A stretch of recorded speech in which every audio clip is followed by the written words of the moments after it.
now, preview time. So let's take a look at what's coming your way.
What's going on, everybody? Thank you for joining me here once again for another brand new installment of Renegades Reviews, exclusively here on the Casa D18 Studios channel.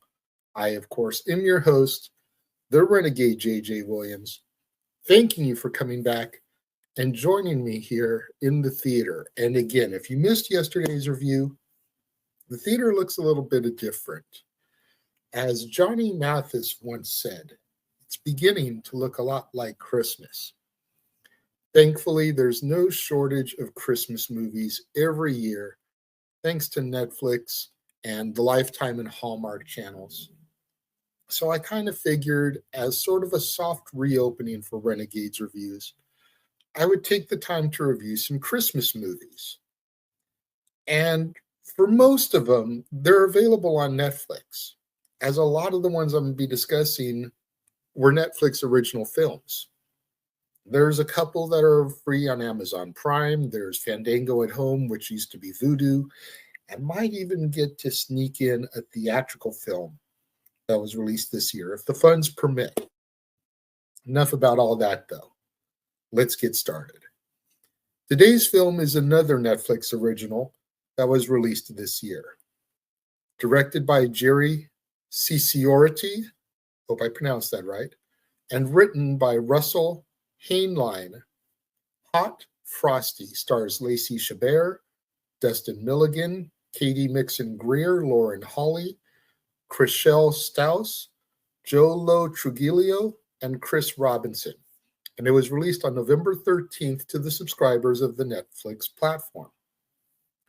Our movie opens in Hope Springs, New York, where Kathy Barrett, played by Lacey Chabert, owns and operates Kathy's Diner downtown. Now, Kathy is a widow whose husband took care of the house repairs.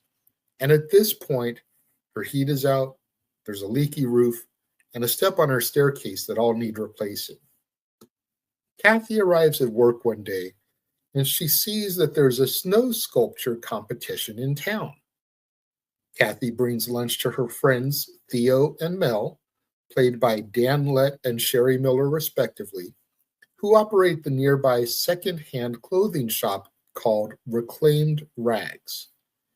They end up giving her a red winter scarf that they feel is destined for her, and they gently encourage her to seek happiness as she's been struggling to move on from her husband's death. On her way home, Kathy stops to admire the snowman, and she places the scarf around one that is shaped as a muscular human, and then takes a photo of it with her phone. As Kathy walks away, snow swirls around the sculpted snowman, and he ends up coming to life. His nakedness surprises an elderly couple that is walking their dog, and as he runs away, he accidentally falls into the clothing shop's window. He puts on some overalls and galoshes from the shop, and in the morning, Kathy finds him talking to the other snowmen.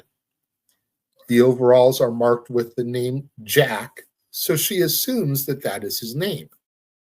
Jack, played by Dustin Milligan, explains that his first memory is of her placing the scarf on him, followed by the camera flash. Kathy takes him to Dottie, the town doctor, played by Katie Mixon-Greer, who confirms that Jack's temperature is below freezing. She decides to take him home as the overly excitable town sheriff, played by Craig Robinson, is determined to find the man who was seen streaking through the town and breaking into the clothing shop. Jack has an excited, childlike reaction to everything, so Kathy asks him to just lay low and stay inside her house for now.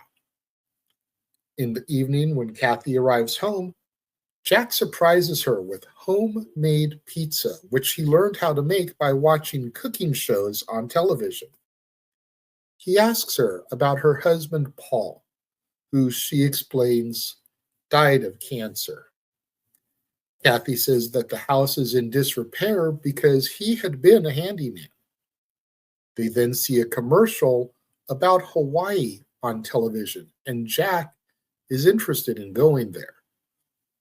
Kathy explains to them, however, that Hawaii is too warm for Jack, even during Christmas, and it's very expensive.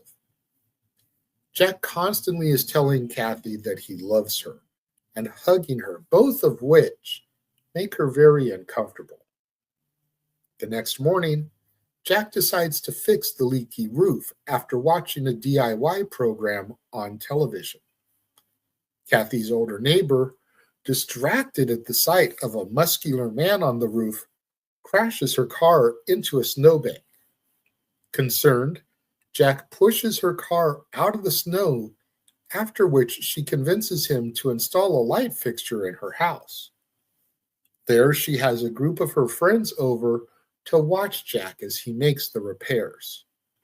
One of them then asks Jack if he will aid her son, who's the middle school principal, helping to prepare for an imminent dance as they are short-staffed. They then give Jack a lift to Kathy's diner, where Kathy and Jack get approached by the suspicious sheriff. Kathy reminds Jack that the sheriff is looking to arrest him, and he needs to be a little bit more discreet. Back at the middle school, Jack helps to decorate the hall for the winter dance. While sitting unseen nearby, he overhears a student successfully invite another teen to the dance. Feeling inspired, Jack asks Kathy to be his date for the dance. She accepts and then takes him shopping for some clothes. Jack gives Kathy a silver necklace of a snowflake before they head to the dance as a thank you. After dancing, Kathy realizes that Jack is overheating, so she takes him outside to cool down in the snow. They almost kiss, but fears that she may get hurt if he melts away. On Christmas Eve, the whole town gather at the diner.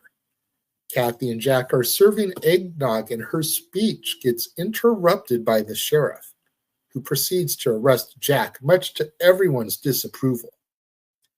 Dottie explains to the rest of the town that Jack is a snowman, and the neighbors all agree that Christmas is a time for such magic. When Kathy tries to get Jack back from the police station, the sheriff demands $2,000 bail. Kathy empties the diner's safe for the money, but is still short. Everyone from the diner comes to the station to help, and there is still not enough money. However, the teen who had inspired Jack at the dance turns out to be the sheriff's son and offers to contribute the remaining amount from his allowance. The sheriff then backs down, returns the bail money to all the townspeople. Kathy gets Jack outside, but he no longer is moving.